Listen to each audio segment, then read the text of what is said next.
Assalamu alaikum, good afternoon, and hope everybody's enjoying their Ramadan so far. It's a beautiful afternoon again in Leicester this afternoon, and I hope you're enjoying the day. I know it's getting a little bit warm. Even I was busy working all day today, and I was feeling a bit hot. But hopefully, I think the weather's due to cool down over the next few days. Not that we always want it to be cooler, but on this particular month, I think we'd like it a little bit cooler. My name is Zafar Hack, and this program is called Health MOT. The reason why it's called Health MOT is because we're going to be talking about your health. And during Ramadan, it's an ideal opportunity to talk about how healthy you feel, what we should be doing, what we should be doing all the year round, and how we can attain the best of our health. Because it's really, really important that we make sure we're fit and healthy all the year round. And today with me, I've got a special guest. I'm very honoured to be here to have her in the studio, Dr. Hina Trivedi, who's a local GP, a lead on many things, including diabetes for the Leicester Clinical Commissioning Group. And I've also got a patient in with me as well, Mrs. Praveen Akhtar, who's kindly come along just to talk about how she feels during Ramadan and how she deals with her health and what she does to keep healthy as well. So welcome to you both. Welcome, and Ramadan Mubarak to all of you. Welcome, Praveen, as well. Thank you very much for attending and coming along. Thank you for inviting me along. Excellent. So, what is Health MOT, Dr. Trivedi, and how do people access this service? So, the Health MOT is what we call the NHS Health Check. It's available free. It's for anyone between the ages of 40 and 70. If you go to your regular GP or even just go to the reception and say, could I please have a NHS health check or an MOT, they will book you in. It's absolutely a fantastic resource that we have. So it's just the same as having your car MOT. Absolutely. You can go and check in and book yourself in to have an MOT, and they can check. What do they actually check though? What kind of things are they checking for? That's a great question, Zafar. And it's really important that we actually think about what we are doing. We don't think twice about getting our MOT. We don't think twice about getting our car service. How often do we actually consider looking after our own bodies?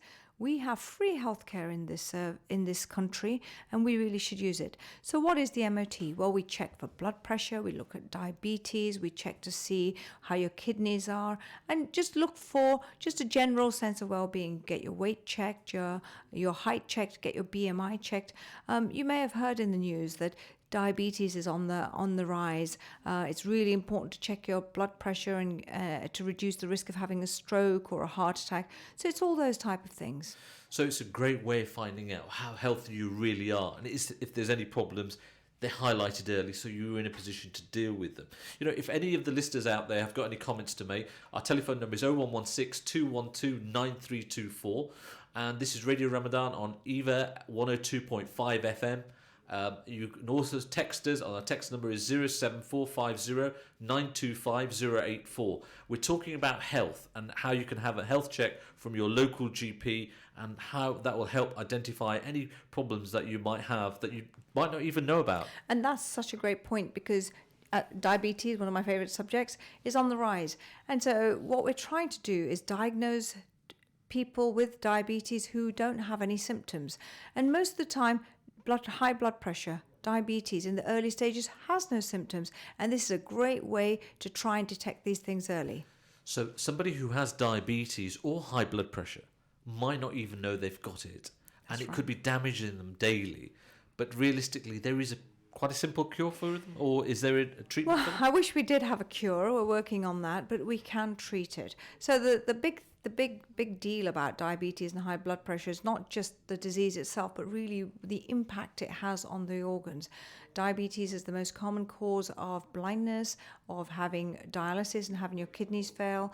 It's responsible for heart attacks, strokes, gangrene, amputations. Don't want to scare everybody, but it's really important to understand that the reason that we treat diabetes is to prevent these complications. And so you can understand that if we actually can diagnose it early, we can prevent those complications from happening. And does a healthy lifestyle or exercising more help reduce the risk of diabetes? Is that important? Absolutely, it is. We are very lucky in Leicester to have the Leicester Diabetes Centre, where the Leicester Diabetes Risk Score was actually formulated, and the risks of diabetes have been calculated. So there are some controllable risks, some risks that we can actually do something about, and some that are beyond our control. We can't control our ethnicity, we can't control our age. These are things that happen. And so diabetes does affect us Asian people. It affects us. It's as we get older, our risk of diabetes goes up. But what we can do something about is our weight and our exercise. Praveen, can I bring you in now? You're a patient. Have you been for your health check, and have you changed your lifestyle slightly, or is it something that you're thinking about? It's been a while since I went for my health check, but I would recommend that people do go every 5 years, I believe it is, that you have to go for this.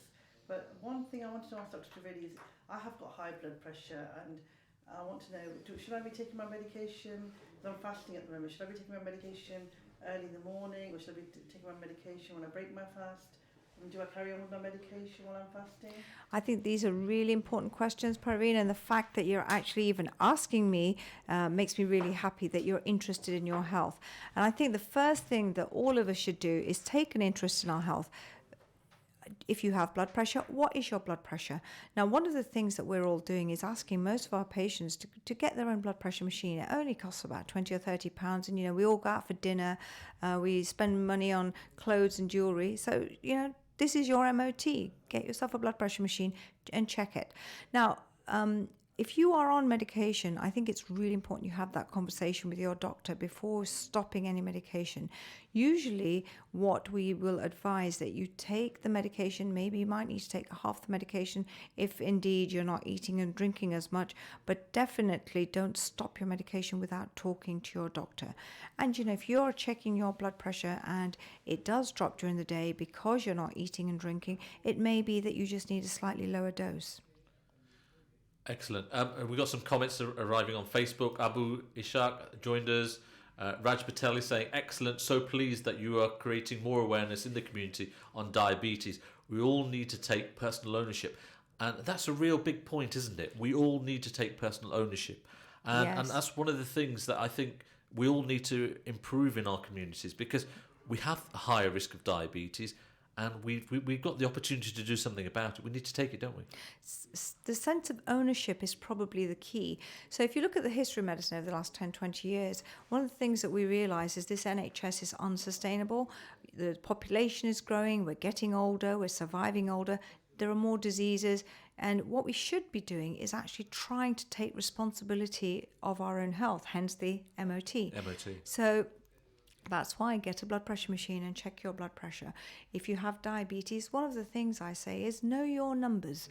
Know what your hemoglobin A1C should be. Know what your sugars are supposed to be. Know what your blood pressure is supposed to be. Most people who live around, including myself, we know what we want when we go to one of these dessert parlours, but we don't know our blood pressure. And I think we should change that a little bit. That's partly the problem, I think, because we know what we want, a cookie dough, my kids know what they want, but they don't actually always know to stay healthy. And the really important thing is to try and stay healthy as well. It's okay having those sort of treats as well, but it is also a balanced diet and about keeping healthy. We've got Ashfaq Amanullah also joined us. So please, if you are watching us on Facebook, please like our page and pass it and share it with your friends. With more people that can listen to our conversation, the better. We can get this information out, and it's really useful to have Dr. Trivedi and a patient here as well in the studio. Our telephone number also is 0116 212 9324 if you've got any comments or any questions. You can also text us on 07450 925084. This is Radio Ramadan on EVA 102.5 FM. Going back to diabetes and fasting, people, during the fasting month, they are generally healthy. They lose a few pounds, they lose a few kilos. It's about carrying that on, isn't it, as well? So some people do lose weight and some people actually don't. if you do lose weight, absolutely you should. It would be really great to sustain it. But I think it's really important actually to talk about diabetes and fasting, because particularly if you are on insulin. Now, one of the things is that if you are a brittle diabetic and you're not well controlled, you are allowed not to fast. And so first thing you should do is really look at your health. So diabetes, we're all worried about high sugars. We should also be worrying about low sugars. So hypoglycemia is probably even more important than hyperglycemia, because if your sugar drops during fasting and you're taking your medication, you could pass out. People have seizures. So you've got to be and so on. careful. Absolutely. So again, this is a conversation that you must have with your doctor, because it may be that we need to reduce your medications and also the timing of the medications. Let's bring Parveen back in here. What do you do about you said that you have some medical problems. What do you do about your medications? To be honest with you, during the Ramadan, I haven't been taking them, so I have been a bit guilty of that. And you said that you have high blood pressure. Yes, I'm supposed to be taking a tablet a day. Ordinarily, I'll take it after breakfast, but because breakfast you don't have breakfast. Yes. So You need to check. So what do you think, we've had a little discussion, what do you think you might take from some of the conversation we've just had? What do you think would help you? I'll definitely go back to my GP and ask about how and when I should be taking the medication during Ramadan, which I clearly haven't been doing, and I'll stick to whatever advice the doctor gives me. What about buying a machine? How do you feel about buying a machine? I do have a machine, and I have an electronic machine that's linked to my iPhone. So it's a very good electronic device which actually records all my data as well. And do you check your blood pressure? Not all the time, I must say. I don't check it, but I do have the machine. Well, at least there's a start there. Do you know what? That's fabulous. Right, it's fabulous that you have a machine, and I laugh because that's very common. But I'm sure you will change that. Okay, we've got a message coming in regarding going to the gym while fasting. A lot of people say to avoid going to the gym in Ramadan. However, how else could we stay active throughout the day? I know a few people who actually go to the gym and they go the last half an hour before they open their fast, and they regularly do the last half an hour at the gym, and then they go home and open their fast, etc. And I don't know, what would you say, Dr. Trivedi? I would say be careful. By the end of the day, you are quite dehydrated and your glycogen stores are low. Unless you are on insulin or medications that drop your sugar, you shouldn't actually become hypoglycemic. It's only the really, really malnourished people, and none of us are that malnourished for that to happen. But I would say just be cautious, because the last thing you want to do is to pass out. Yeah, so if you're fit and healthy, it's fine. If you think that you're not really healthy enough or you're struggling anyhow, it's not worth doing. So it's not just about fit and healthy, it's also about dehydration. Dehydration, yeah. Yes. Yeah. So, if it's been a particularly hot day and you've been outside, you may be dehydrated. Praveen, I know you go to the gym normally, but you don't during Ramadan, do you? That's right. No, I haven't been going during Ramadan, purely because I feel tired. Okay. And I know I can't drink water, so I don't want to get dehydrated. Exactly. Especially with today's weather, and last couple of days' weather has been reasonably warm. And I think the very sensible. That's it is sensible. Yeah. So light exercise instead of going to the gym, you can go for a walk, and that's one of the things I think the messages that we should actually pass on to our listeners is that choose exercise that is sustainable. You don't have to actually join a gym. You don't have to actually walk for hours and hours. You can start with 15 minutes, and if you're going to walk at any time, maybe an hour after your meal in the evening, go for a 15-minute walk and increase it. See, so type 2 diabetes, which is the most common diabetes, the diabetes that affects us as we get older, is a disease of what we call insulin resistance, which means that you have the insulin, your body can't see it. So how do we reduce that resistance? Well, exercise is a great way to do it. I remember a couple of years ago while I was doing a talk somewhere, and somebody said, the patient actually got rid of their diabetes medication by just staying instead of walking to work and coming back from work, walking rather than using the car. They lost a couple of stone over 2 or 3 years, and they came off medication totally. So actually keeping healthy keeps you off that medication. Yes. And particularly if you're diabetic, it does really make a difference. And I don't think it's just diabetes, is it? It's other illnesses as well. So high blood pressure also. So lifestyle changes can reduce your blood pressure, can also reduce your cholesterol and diabetes. So park your car at the other end of, your Sainsbury's or Asda shopping and do that extra little bit of walk instead of fighting to get the nearest space. It's a mental attitude change. And if we change our mindset that we want to be healthy, we'll actually be happier people, and happiness is what this is all about. And Praveen, you go to the gym. Do you feel much healthier when you go to the gym, and just generally because you spend, how long do you go for every day? I usually go for an hour in the mornings, and yes, I do come back and I do have a lot more energy, and I feel more focused at work. I feel I can get on with more, get more done. When the days I don't go, when I feel I feel less energetic. Yes. And also, it's a good way to socialise with people at the gym, meet your friends, and also get healthy at the same time. So excellent. It's a win-win. And sorry to interrupt, but that's really interesting, isn't it? You go to the gym, most people think, I'll be exhausted, but you're actually saying you've got more energy. Definitely more energy. Yeah, we've got quite a lot of messages. Raj Patel, excellent show.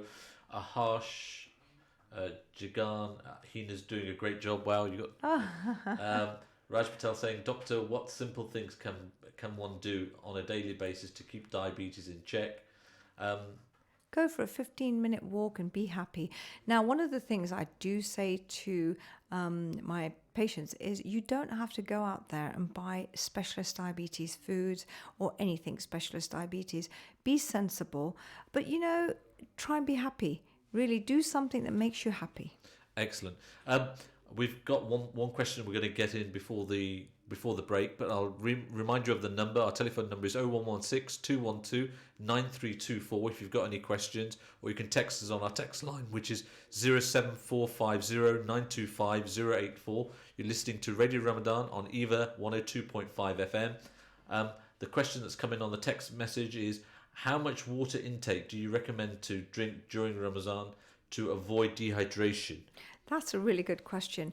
Our bodies are incredible machines. Our body knows how much fluid we need. So we have a mechanism called thirst. If you feel thirsty, you know that you need to drink. So I would try and drink at least, I'd say, 2 liters a day to try and avoid dehydration, if you can. But trust your body. Trust your body. And 2 litres seems to be the broad sort of average that most people are always saying. And it's a good figure. So people can, that's basically 4 small bottles of water, 500 ml, and try and drink those, whether you drink them when you open the fast or whether you drink them during your namaz. But 2 litres on average is really what people have got to aim for. Somebody's sending a message. Thank you, Praveen, for your opinions on going to the gym. Inspiration.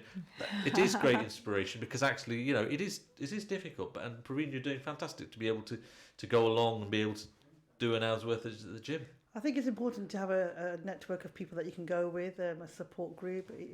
You're more likely to sustain going if you have a network around you. Excellent. And find the time for yourself to do it. Find the right time where you can go. Yeah. We're going to join you after the break. You're listening to Radio Ramzan on EVA 102.5 FM. That's because I've got you as my gym buddy.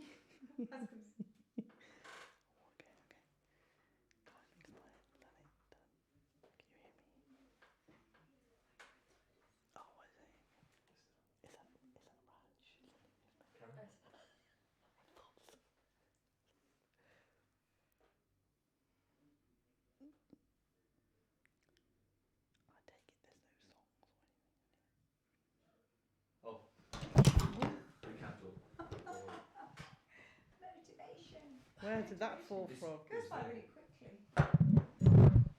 This microphone is just not. We're going to come back in a couple of minutes, okay? Then you can go with it. That's just good empowerment. How do you put this back on? That just fell off. I don't know if they can even hear me. Am I?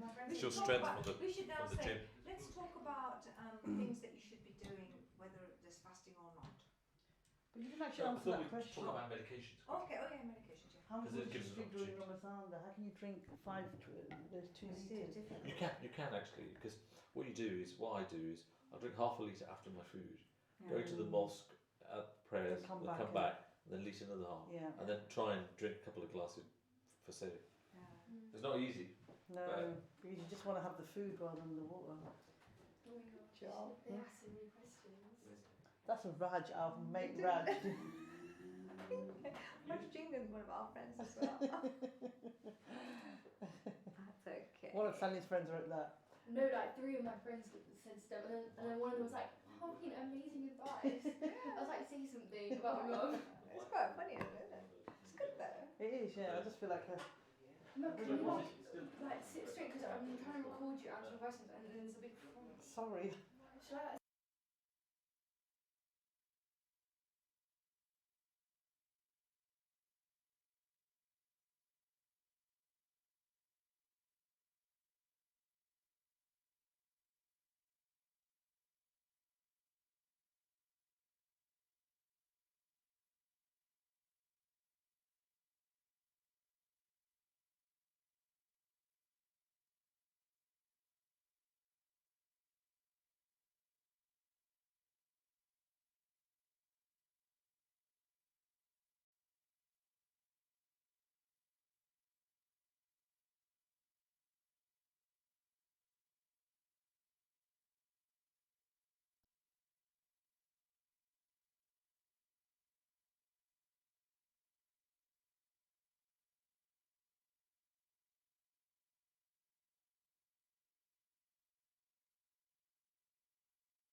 Welcome back to our show. This is Health MOT. I'm your host, Zafar Haq. You're listening to Radio Ramadan 102.5 FM on Eva. This is a special show. We've got Dr. Hina Trivedi here, and we've got Praveen Akhtar, who's a patient. And we're just discussing how to stay healthy during Ramzan and how to be healthy generally. And we were just discussing about gyms, etc. We've got some messages come up. Well done from Ravinder Joshi and Masoom Osman joined us. Shahid Nazir Sattar, beautiful show. Thank you very much. We appreciate all your messages. If you want to call in on our telephone number is 0116 212 9324, and we have a text line which is 07450 925 084. We're talking about now generics versus branded, about medicines and how we can medicines over the counter. What's the difference, and why is there a difference? So what does generic mean? Generic means the medication or the drug, The is in formula of the drug, isn't it? Yeah, it's in its natural form. So, for instance, paracetamol is actually called acetaminophen. That's one example. Cetirizine is Zyrtec. So, cetirizine is an antihistamine used in hay fever and allergies, and it's sold by the trade name Zyrtec. So, there's the chemical formula of a compound or of a medication, and different drug companies may produce that same medication and produce it in different forms, and so that same medication is known by different names. So it'll have a brand name. So you can there's have Anidin or Yes. whatever brand, Zyrtec or whatever brand it might be. And I've been looking at this because of another role that I do, and it seems there's a huge discrepancy in pricing. Everybody sort of shops to get the best deal online, or the best deal that they can for their takeaway, or whatever food they might want to eat, or whatever they might want to buy, or for their tyre, or for their mobile phone, or best deal on their package for their mobile phone. But nobody seems to look at the prices of medication. They'll just go and buy it from the nearest shop. But there's a huge difference. There is a huge difference, that's correct. I think if you try and explore why people do that, usually we don't proactively think to keep medications at home, and that's why there's a immediate knee-jerk reaction that, I need some paracetamol, let me just go to the nearest place to get some. Usually if you have a headache or if you have something's hurting, you want immediate relief. So what we should be doing is think about some common medications and keep a stock at home. Keep some paracetamol at home, keep some cetirizine at home, so that if you do have a runny nose and hay fever or allergic eyes, you can just reach out and use your own medication rather than having to run to the local pharmacy. Praveen, do you do that at home? I do. I have a medicine cupboard, and in that medicine cupboard I have some headache tablets. I won't name the brand, but they are branded, and I have some Calpol for the children, things like that. So, yeah. That's branded.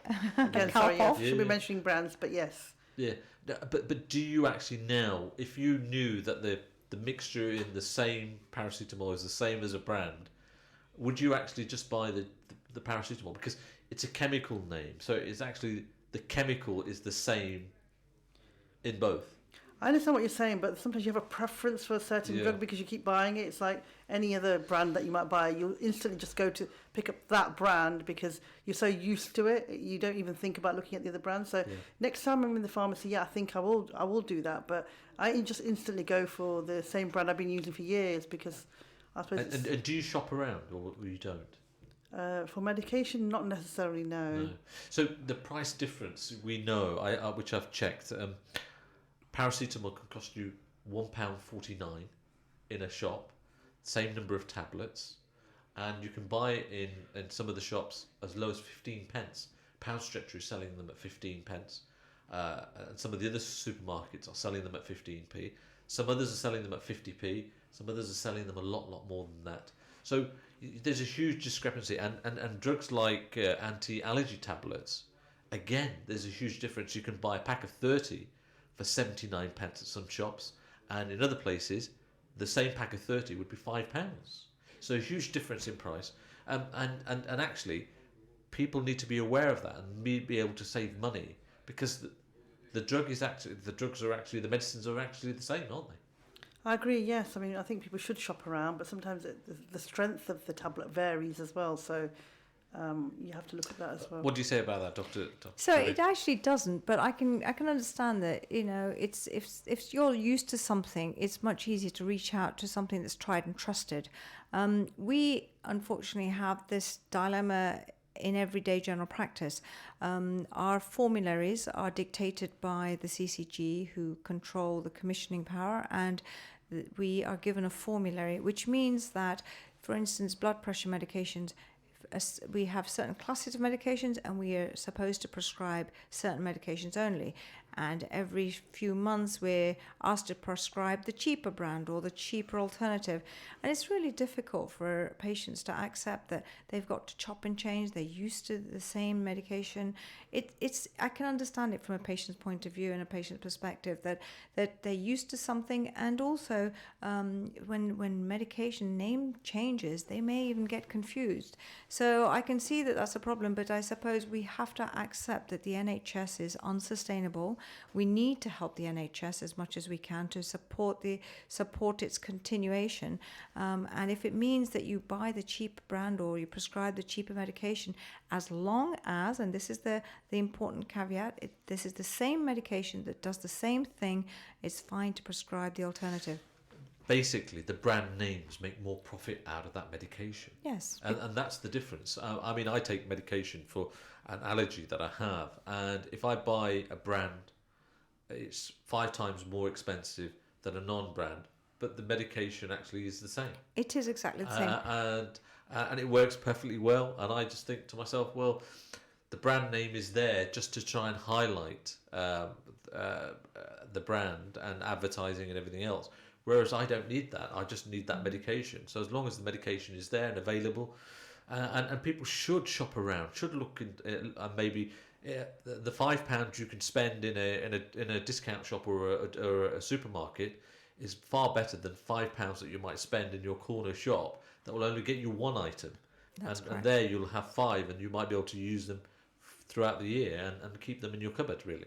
With all due respect to our pharmacists who actually provide a great service, and most of them or many of them are in close proximity to surgery, so it's very convenient for patients to go in and get their prescriptions filled and get whatever they needed. But what we would say to patients, again, is about self-management and being responsible for themselves, is keep some of these common medications at home and go get the best deal, because they are really the same.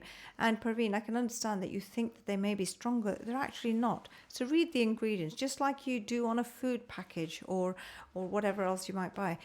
Read the ingredients, and if it says 500 milligrams of acetaminophen, then that's 500 milligrams of paracetamol or acetaminophen, wherever you are.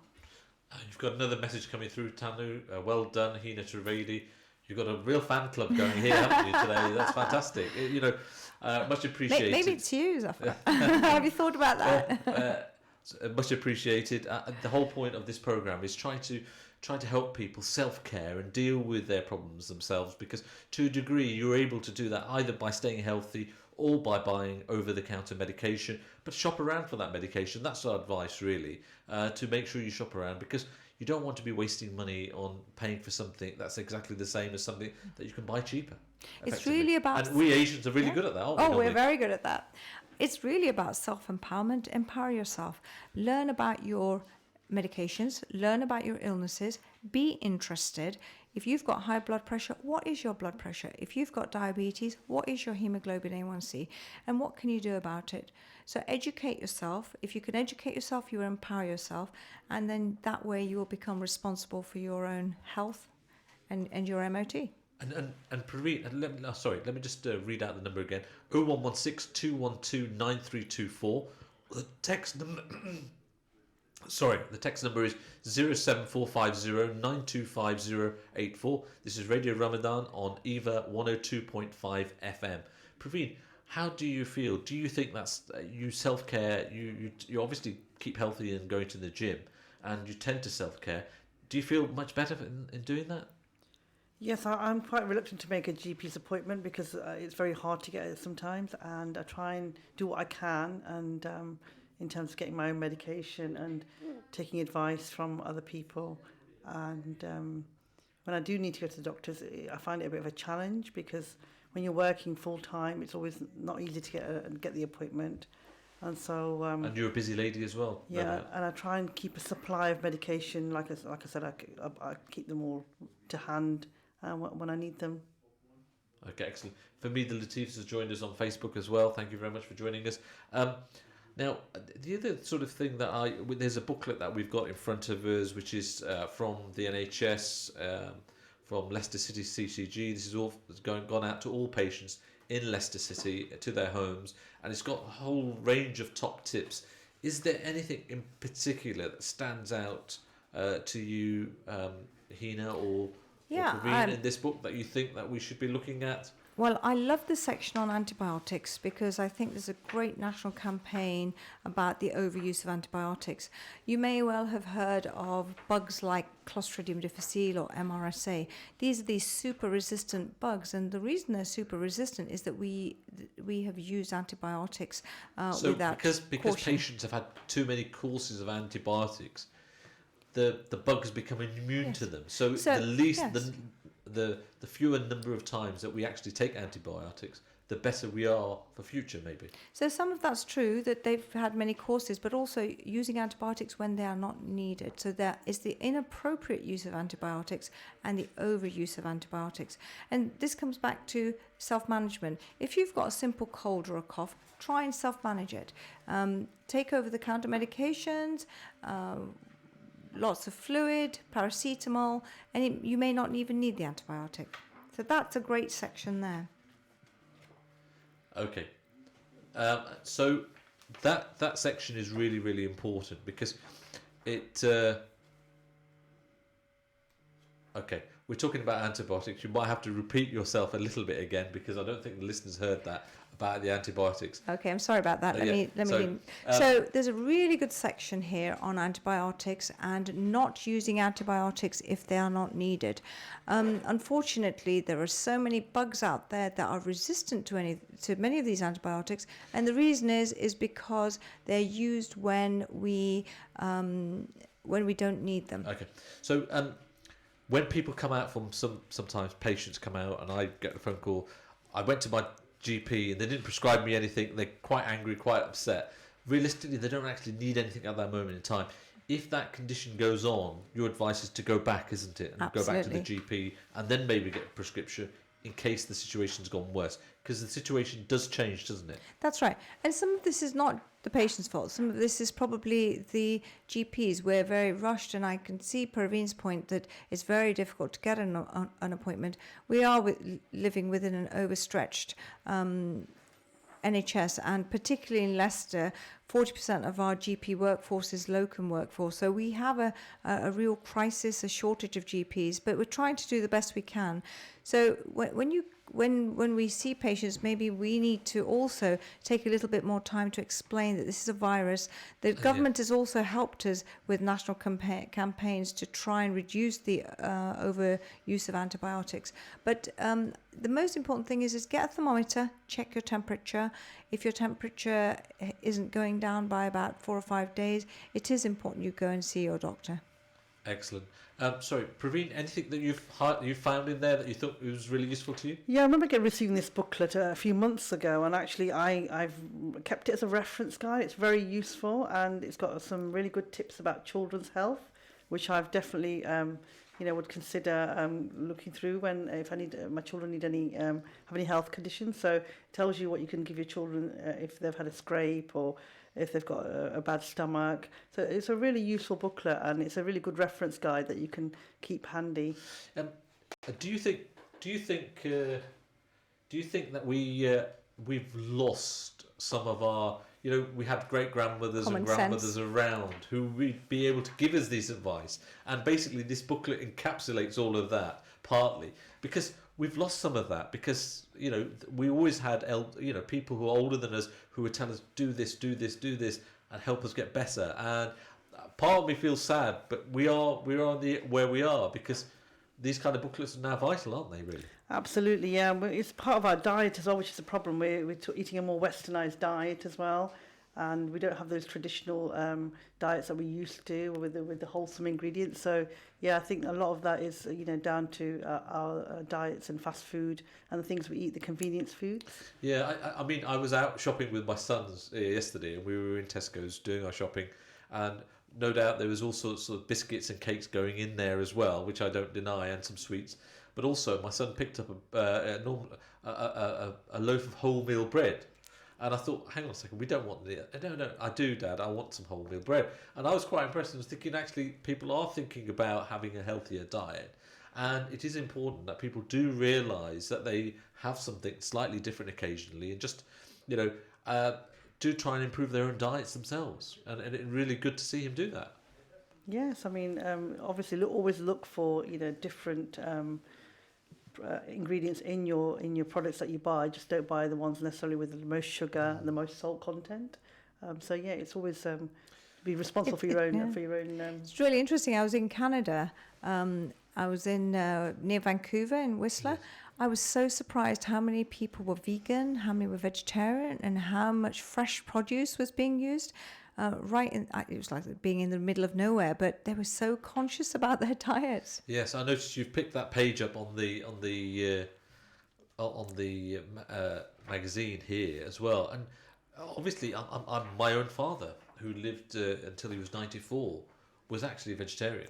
Is that right? Yeah, and he would only have dals, lentils, and fresh vegetables and everything else, and actually, uh, he lived a really healthy life all his life, and I think there is some truth in some of that, definitely. I think eating fresh food and just staying away from processed food that has higher preservatives, higher salt content, perhaps higher fat content. Those are the things that you really need to watch for. You know, stay away from those trans fatty acids and so on. But just one other thing I do want to bring in, the page on vaccinations is really good, and I think that again this is MOT. We have vaccinations, we have cancer awareness, we have proactive schemes to keep us healthy. You know, women should get cervical screening done, women should go and get their mammogram done. We have a lot of people who don't attend the Glenfield Hospital for colon screening. There's a national campaign to go and get your colon screened, and people just don't attend, which is a real shame. So you would advise people, you know, during Ramadan, you actually have a little bit more time. Go and get yourselves booked in for some of these tests. I know your figures, you were speaking to me earlier, that your figures for cervical cancer screening are low. Very you want low. more people to come along, don't you? I'm always talking to our Asian women about trying to try, and I was actually trying to see if I can get into the local mosques. I've spoken at some of the other religious areas, just to say, look, women, we must look after ourselves, and please get screening done. We've got some messages coming in. Anisha Tanvir say Gita Rana, and she said a real nice message. Thank you very much. Awesome work by Dr. Trivedi. She used to be a former patient. And then we've got Sam Ahmed. Stay away from Melton Road sweet shops, which is also true, but occasionally they're fine. Adam Kapadia joined us as well. Thank you very much. And then we've got a text message also coming in. How easy is it to switch from smoking to vaping? And do you recommend doing this in Ramadan? Absolutely. I actually recommend quitting. The evidence shows that if in all the interventions in the world, all these new medications that we have, smoking is one of the best interventions that is there. And the studies have shown that if you want to quit, you can quit. MEND can quit cold turkey. So I would say to the person who wants to go vaping, quit instead. Save yourself the money, buy yourself something nice, and don't even vape. Be strong about it. Yeah. So the techniques are, we have a great smoking cessation campaign in the whole of Leicester. You speak to your GP, you can get referred. The other thing is that you actually set a quit date for yourself. So fantastic. By Eid, let's quit smoking. Just set yourself a date, whether it's your birthday, your anniversary, your husband's birthday, whichever day you want to choose. Set yourself a quit date, set yourself a target, and say, I'm going to quit. And many, many people quit cold turkey. So try. And if you don't succeed there, you just try again. It doesn't mean you failed. Please don't take not relapsing as a sign of failure. We've got a caller on the line, so we could just take this call. Dr. Trivedi. Oh. Hello, welcome to Radio Ramadan. Hello. Hello, you're talking live on air. Did you want to speak? Hello. Assalamu alaikum. Darling. Assalamu alaikum. Walaikum assalam. Yeah, sorry, I just had a question. Sorry, sister. Go ahead. Yeah, I was just saying, sometimes GPs are quite reluctant to write medication, to write prescriptions for children under the age of 18. So it's a difficult thing. It depends what the prescription is for. There is a national reluctance to prescribe medications that can be available over the counter, and the CCG are actively asking us not to prescribe creams for dry skin, cough syrups, paracetamol, and things like that. So I'm not sure which medications your GP was reluctant to write, but there is a generalization that we try to not prescribe medications that are available over the counter. Now, we would never ever not prescribe something that was medically necessary. If your child had asthma or any other illness or needed antibiotics or any other medical condition, we would never not prescribe. It's just recently my son had a bit of like an eczema on his a patch on his face, and the doctor said all he needs is hydrocortisone, and he said you can just buy that over the counter. So I was quite Yeah. taken back. Yeah, unfortunately, I think we live in this overstretched NHS, and we really should. I honestly do feel we should just try and support the NHS, and if we can buy things over the counter, do that. You know, personally, I can quite understand that many elderly people come up to our surgeries and will say, "I've paid taxes all my life. I've worked all of my life. You know, surely I'm entitled to free medication," and I can understand that too. And I can understand people, you know, not yourself, but anybody else who is financially tight, is on benefit. It is difficult, but I think if we all try and support the NHS, it will be sustainable. Otherwise, it will collapse. Sister, can I just mention to you that if you shop around, actually, that was part of the discussion we had a little bit earlier. If you can shop around, there's quite a lot of places that some of these medicines and medications are actually quite cheap, especially if you go to some of the discount shops and some of the supermarkets that are actually targeting that market, because they have now come off the lists of quite a lot of NHS organisations. And the idea is to try and help people, try and get people to buy them from over the counter. But it shouldn't really be a burden as such. Yeah, no, definitely. For it is, you know, a lot of people, you know, me and my husband are both taxpayers, and we have to buy our own medication, so we do generally buy it over the counter. Excellent. But yeah, it's just for the children. If they're under the age of 18, they are entitled, and the fact that all this tax we pay, you know, it should, you know, we should be benefiting from it somewhere. And if my children are entitled to it, I feel okay. I appreciate things like paracetamol, cough syrup, and things like that. Minor things, yeah, you can buy over the counter, but generally, you know, on the whole, if they are entitled to it, they should be receiving it, especially if you are a taxpayer. That's my view anyway. That's true. The problem is that there's medication that I think the NHS wants to try, and the NHS really needs the help of the public, and really needs the help of the public on the sense that they're trying to get some of the most expensive medications for some really serious children, really serious conditions as well, and try and actually increase the variety of medications that are available to people, because there's always challenges. And some of those drugs are quite expensive, and one way of order to do that is actually some of the drugs that are available over the counter which aren't too expensive, is to make them available through buying them through the shops rather than through prescriptions. Okay. So hopefully that helps with your answer. And there's a question. Not really. No, but, no. I appreciate it's not where we are. It's just the way it is. It's certainly above my pay grade and Hina's pay grade as well. Actually, so. It is beyond. It is beyond our. We can't really don't have an answer to that at all. I can understand that you feel that sense of entitlement for your child, and we would do anything for our child, but I think we really do have to look at the bigger picture. If you think about it, the NHS has to balance budgets. They only have a certain pot to pay for children with cancer or children with heart disease, and so if they want to try and spend money on these specialist things, something's got to give. Yeah, thank you very much for your call. We appreciate it, and we're sorry that there's nothing much we can add to that situation, really. Well, thank you for calling, though. Thank you. That's okay. Exactly. Thank you very much, Dr. Trivedi. Really been a pleasure to have you here. And Praveen Akhtar, thank you very much for joining us on our show. We'll be back next week. We're talking about cancer. I really appreciate everybody's time. This is Eva FM 102.5 with Radio Ramadan. Thank you very much for